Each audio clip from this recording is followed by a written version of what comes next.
Greece's economy. Now, before you go, I want to talk to you before you go running away because I'm talking about Europe. Let me tell you that this has 100% everything to do with what's going on in Washington, D.C. right now and what the future of the United States is going to look like.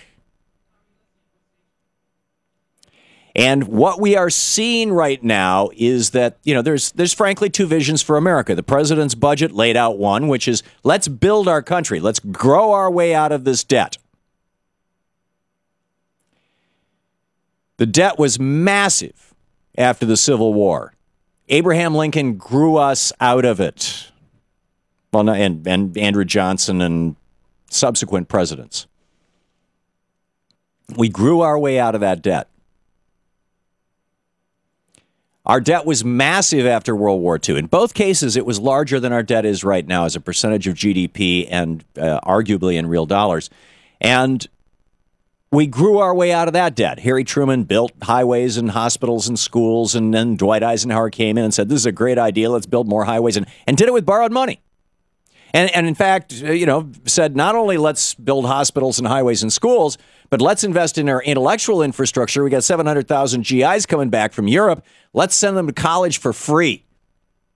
Pay them a $100 a month stipend. If they get married and they want to buy a house and start a family, we'll have the federal government loan them the money or backstop the money, backstop the loans through the banks so that they're guaranteed so that they can be offered at very low interest rates. My dad bought the house that he died in a few years back. He bought that house in 1956 or 57, and the interest rate on the loan was 3%. It was one of those GI Bill houses. He went to college on the GI Bill. And so these guys built us out of a depression. There was a massive depression in Europe after World War II. Its infrastructure was in tatters. Even the countries who hadn't been bombed back to the Stone Age were, just in depression. There was no demand. There was no supply. There was nothing. Did Europe cut their way to prosperity? No. But they're trying to now, and this is very, very, very interesting. And this is a lesson that you need to know. From today's New York Times. The headline, this is an article by Landon Thomas Jr. The headline, Portugal's debt efforts may be a warning for Greece. Oh? Portugal? Portugal actually went along with the IMF. They said, okay, that's fine. We will cut public pensions. We will reduce pay to government workers. We'll fire a bunch of government workers. We'll stop building things. We'll cut taxes on rich people. We're going to do all these austerity things. And in exchange for that, the IMF loaned them a whole pile of money. I think it was $70 billion, 78 billion euros, $103 billion. And when they did this, the debt to GDP ratio in Portugal, the horror that caused the IMF to come in and say, and the EU to come in and say, you got to cut. Right? We're going to pursue this religion that we imposed on Chile and we imposed on Argentina and we imposed on Mexico. And by the way, they all went bankrupt. It didn't work in the 80s in South and Central America, but we're going to try it in Europe now. Because the people who tried it back in the 80s, they're not around anymore. And we think we've got it figured out. So anyhow, it was 107%. Their GDP was 107% of their debt. Right now, our debt, our GDP is around $14, $15 trillion, depending on whether or not you're in a depression. And our debt is pushing, 12, 13, maybe 14 trillion if you want to. It depends on where you're looking, at what end point in the budget. I think right now it's around 12 and change. So we're at about 90% of GDP in terms of our debt. Portugal was at 107%. So they went in and they started slashing. Guess where they are now? 118%. Why? Because when you lay off a bunch of workers, and this is what we have seen in 25 red states in America, where over 700,000 government employees, state and county workers and city workers, have been laid off by Republican legislatures and Republican governors. In every single case, those states have seen their unemployment rates go up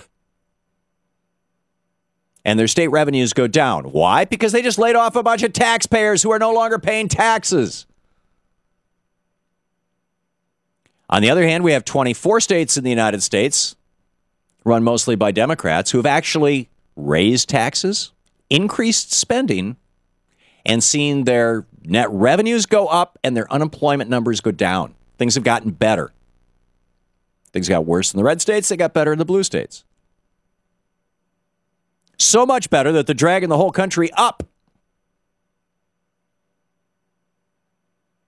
So President Obama, the vision that he's laying out in his budget is, let's drag this country up.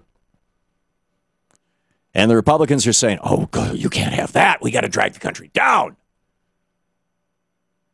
Now, why would they want to do that? First of all, let me give you some examples of, again, how this is played out. First of all, Portugal, they did this.